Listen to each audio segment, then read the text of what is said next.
திருச்சிற்றம்பலம். அருந்து இன்பத் துன்பம் உள்ளத்து அறிவினுக்கு அராகம் ஆதிதரும் தன் வேதனை காட்சி. சமாதியால் மலங்கள் வாட்டி பொருந்திய தேச கால இயல்பு அகல் பொருட்கள் எல்லாம் இருந்து உணர்கின்ற ஞானம் யோக நற்காண்டலாமே.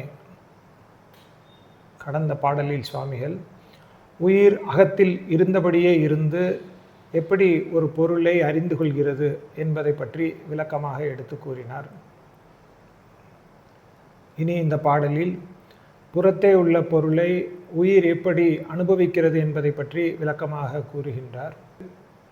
புறத்தே உள்ள ஒரு பொருளை பார்ப்பதற்கு கண், காது போன்ற புற இந்திரியங்கள் நமக்கு துணை செய்கின்றன.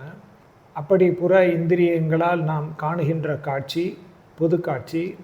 அந்த பொது காட்சியில் பொருள் இருக்கிறது என்ற அளவிலே உயிரால் உணர்ந்து கொள்ள முடியும். அந்த பொருளின் பெயர், குணம், ஜாதி, கண்மம், தொழில், உடைமை என எந்த வேறுபாடுமின்றி பொருள் இருக்கிறது என்ற அளவிலே நம்மால் அறிந்து கொள்ள முடியும். இனி அந்த பொது காட்சி புற அந்தக்கரணங்களின் செயல்பாட்டால் அது சவிகற்ப காட்சியாக அல்லது சிறப்பு காட்சியாக மாறுகின்றது. சவிகற்ப காட்சி என்பது அந்த பொருளின் பெயர், குணம், தொழில், உடைமை என 5 வேறுபாடுகளுடன் கண்டு அறிவது சவிகற்ப காட்சி. புறத்தே உள்ள ஒரு பொருளை இந்திரியங்கள் கண்டவுடன் அல்லது கேட்டவுடன் மனமானது அது தொடர்ந்து பற்ற வேண்டும். மனம் அப்படி தொடர்ந்து பற்ற வேண்டுமானால் அதற்கு அகங்காரம் துணை செய்ய வேண்டும். அப்படி அகங்காரம் துணை செய்ய மனம் அதை தொடர்ந்து பற்றும்.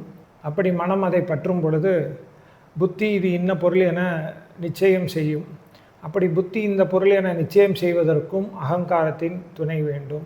அதேபோல் புத்தியால் இது இன்ன பொருள் என நிச்சயம் செய்வதற்கு, அறிந்து கொள்வதற்கு சித்தத்தின் துணையும் வேண்டும். நாம் பார்த்த, கேட்ட அல்லது அனுபவித்த எல்லா அனுபவங்களும் பதிவு செய்யப்பட்டிருக்கின்ற இடம் புத்தி தான். கடந்த பாடலில் அதை சொல்லும் பொழுது சித்தத்தில் இருக்கிறது என சொன்னேன். அதற்கு காரணம், புத்தியால் அந்த அனுபவங்களை தானே தெரிந்து எடுத்துக்கொள்ள முடியாது. சித்தம் துணை செய்தால் மட்டுமே புத்தியால் அந்த அனுபவங்களை தெரிந்து கொள்ள முடியும். அப்படி சித்தம் துணை செய்யவே புத்தி அந்த பொருளை பற்றி தெரிந்து கொள்கின்றது. சித்தத்துடைய முக்கியமான வேலை சிந்திப்பது. அதேபோல் புத்தியில் இருக்கின்ற பழைய பதிவுகளையும் எடுத்து தருவது சித்தத்தினுடைய வேலைதான். புத்தியில் நாம் இந்த பிறவியில் அனுபவித்த பதிவுகள் மட்டும் இருப்பதில்லை. இதற்கு முன்பு எத்தனையோ பிறவிகள் நாம் கடந்து வந்திருந்தாலும் அந்த பிறவியில் உள்ள பதிவுகளும் அந்த புத்தியில் சேர்த்து வைக்கப்பட்டிருக்கும். இப்படி நாம் அறிந்து கொண்ட ஒரு பொருளை உயிரால் நேரடியாக அனுபவித்து விட முடியுமா என்றால் அதுவும் முடியாது. உயிரால் எந்த ஒரு பொருளை நேரடியாகவும் அறிந்து கொள்ளவும் முடியாது. அந்த பொருளை நேரடியாக அனுபவிக்கவும் முடியாது.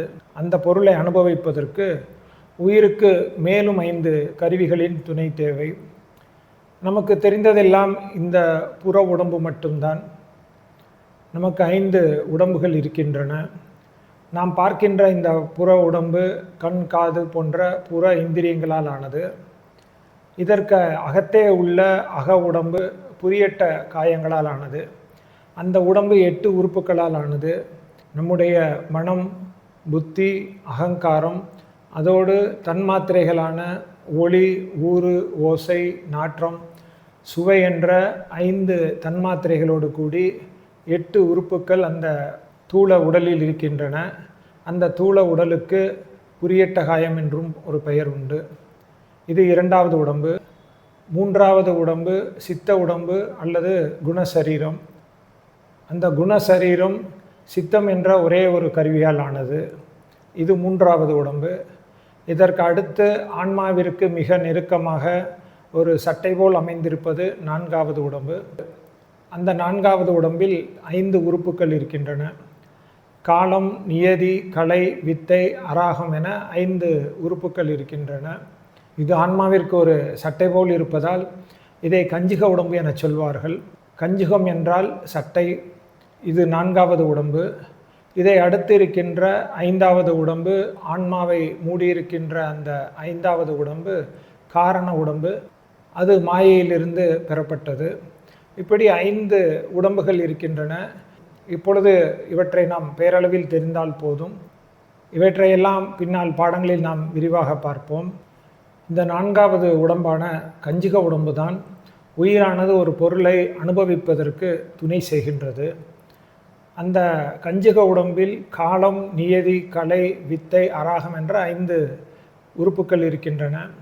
காலம் என்பது நமக்கு அனுபவப்பட்ட ஒன்றுதான், நாம் தினமும் பயன்படுத்தக்கூடிய ஒரு கருவிதான். ஏதாவது ஒரு பொருள் நமக்கு கிடைக்கவில்லை அல்லது எதையாவது ஒன்றை எதிர்பார்த்து இருக்கிறோம் என்றால் அப்பொழுது அதற்கான நேரம் வரவில்லை, காலம் வரவில்லை என சொல்கின்றோம். அந்த காலம்தான் நாம் அனுபவிக்க வேண்டிய பொருளை தக்க நேரத்தில் தக்க காலத்தில் நமக்கு தருகின்றது. அதற்கு அடுத்து வருவது நியதி என்ற கருவி.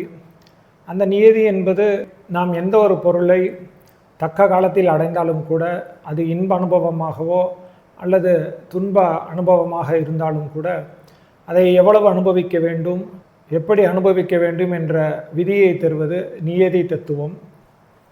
இதற்கு அடுத்து வருவது கலை என்ற கருவி. இந்த கலை என்ற கருவிதான் உயிரை விழிப்படைய செய்வதற்கும் உயிரின் செயல்பாட்டிற்கும் காரணமாக இருப்பது. இந்த கலை என்ற கருவி செயல்படும் பொழுதுதான் உயிர் தன்னையும் அறிந்து கொள்கின்றது, தன்னை சுற்றி என்ன நடக்கிறது என்பதையும் தெரிந்து கொள்கிறது. இதை உதாரணமாக சொல்வதென்றால், நாம் தூங்குகின்ற பொழுது நம்மையும் நமக்கு தெரியாது, நம்மை சுற்றி என்ன நடக்கிறது என்பதும் நமக்கு தெரியாது. விழிப்பு நிலையில் மட்டுமே நம்மையும் நாம் தெரிந்து கொள்வோம், நம்மை சுற்றி நடப்பதையும் நாம் அறிந்து கொள்ள முடியும். இப்படி உயிரானது ஆணவ மலப்பிடியில் இருக்கின்ற பொழுது உயிருக்கு தன்னையும் தெரியாது, தன்னை சுற்றி என்ன நடக்கிறது என்பதும் தெரியாது. இந்த கலை என்ற கருவி செயல்படும் பொழுதுதான் ஆன்மாவிற்கு விழிப்புணர்வு வருகின்றது. ஆன்மாவை விழிப்படைய செய்வது இந்த கலை என்ற கருவி. இதற்கு அடுத்து வருவது ஞானம் அல்லது வித்தை. ஆன்மா விழிப்படைந்த பின்தான் இந்த ஞானம் என்ற கருவி செயல்பட தொடங்கும். இது உயிரின் அறிவை தூண்டி செயல்பட வைக்கின்ற கருவி. இதற்கு அடுத்து வருவது அராகம் என்ற கருவி. உயிரானது விழிப்பு நிலையில் இருந்தாலும் அறிவு செயல்பட்டாலும் உயிருக்கு ஆசை என்ற ஒன்று இருந்தால் மட்டும்தான் உயிர் பார்க்கின்ற அந்த பொருளை அனுபவிக்க வேண்டும் அல்லது அறிய வேண்டும் என்ற இச்சை கொள்ளும். அப்படி அந்த உயிரின் ஆசை செயல்படுவதற்கு காரணமாக இருப்பது 5வது கருவி அராக தத்துவம். இந்த 5 கருவிகளும் செயல்பட்டால்தான் உயிரால் ஒரு பொருளை அனுபவிக்க முடியும். இதைத்தான் சுவாமிகள் பாடலில் உள்ளத்து அறிவினுக்கு அராகம் ஆதி தரும் தன்வேதனை காட்சி என பாடியிருக்கின்றார். இப்படி கருவி கரணங்களின் துணையோடு உயிர் அறிந்த அந்த பொருளை தனியே நின்று அனுபவிப்பது தன்வேதனை காட்சி. தனியே அகத்தே நிற்பதால் அது தன். வேதனை என்பது வேதிப்பது அல்லது அனுபவிப்பது. வேதனை என்பது இன்ப அனுபவத்திற்கும் துன்ப அனுபவத்திற்கும் பொதுவான ஒரு சொல்தான். காட்சி என்பது அறிவு. உயிர் தனியே நின்று இன்ப துன்ப அனுபவங்களை நுகர்வது அனுபவிப்பது தன்வேதனை காட்சி. இந்த பொது காட்சி, சவிகற்ப காட்சி, தன்வேதனை காட்சி எல்லாம் நமக்கானது. இனி 4வது காட்சியான யோக காட்சி யோகிகளுக்கானது. நாம் ஒரு பொருளை அறிந்து கொள்ள வேண்டுமானால் இத்தனை கருவிகரணங்களின் துணை தேவை. புறத்தே இந்திரியங்கள் வேண்டும், அகத்தே புற அந்த கரணங்களான மனம், புத்தி, சித்தம், அகங்காரம் வேண்டும். மேலும் அந்த பொருளை நாம் அனுபவிப்பதற்கு காலம், நியதி, கலை, அராகம், வித்தை என்ற 5 அக அந்த கரணங்கள் வேண்டும். இத்தனை கருவிகள் செயல்பட்டால் மட்டும்தான் நம்மால் ஒரு பொருளை உணர்ந்து கொள்ள முடியும், அதை அனுபவிக்கவும் முடியும். ஆனால் யோகிகளுக்கு இந்த கருவி கரணங்களின் துணையின்றி தானே அறிந்து கொள்வார்கள். எந்த கருவியின் துணையும் அவர்களுக்கு தேவையில்லை. நாம் ஆணவ மலத்தின் பிடியில் இருப்பதால் இப்படி கருவிகரணங்களின் துணையால் தான் நம்மால் அறிந்து கொள்ள முடியும். ஆனால் யோகிகளுக்கு அந்த ஆணவ மலத்தின் சக்தி இல்லை, ஆணவ மல பிடியிலும் அவர்கள் இல்லை. இதைத்தான் சுவாமிகள் பாடலில் சமாதியால் மலங்கள் வாட்டி இருந்த இடத்திலிருந்தே எல்லாவற்றையும் அறிந்து கொள்கின்றார்கள். அப்படி அறிந்து கொள்வது யோக காட்சி என பாடியிருக்கின்றார். சமாதி என்பது அட்டாங்க யோகத்தில் உயர்ந்த நிலை.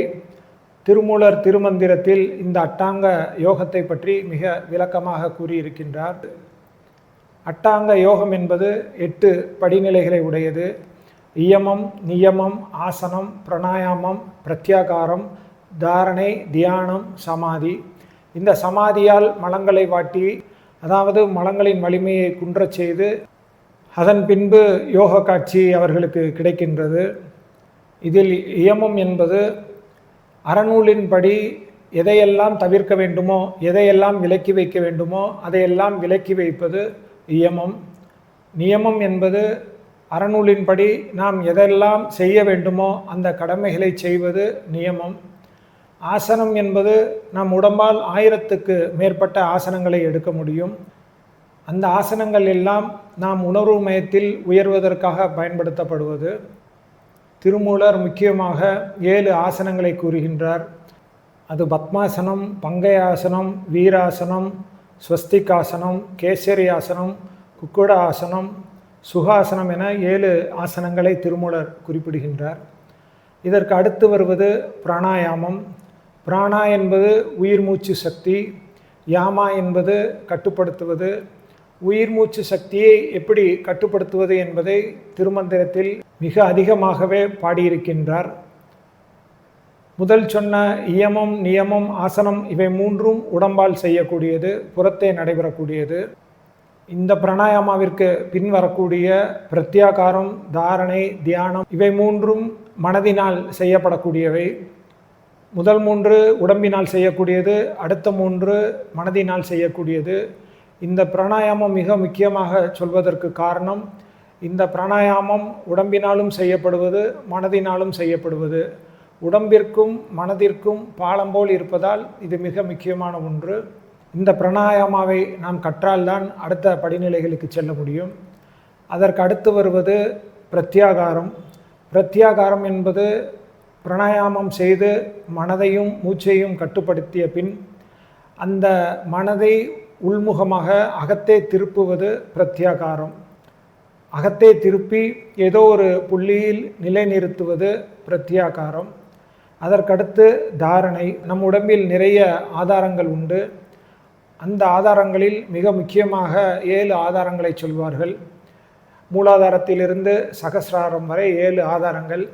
இந்த 7 ஆதாரங்களில் ஒவ்வொரு ஆதாரங்களில் மனதை செலுத்தி உயர்நிலையான சகசிராரத்திற்கு கொண்டு செல்வது தாரணை. அதற்கு அடுத்து வருவது தியானம்.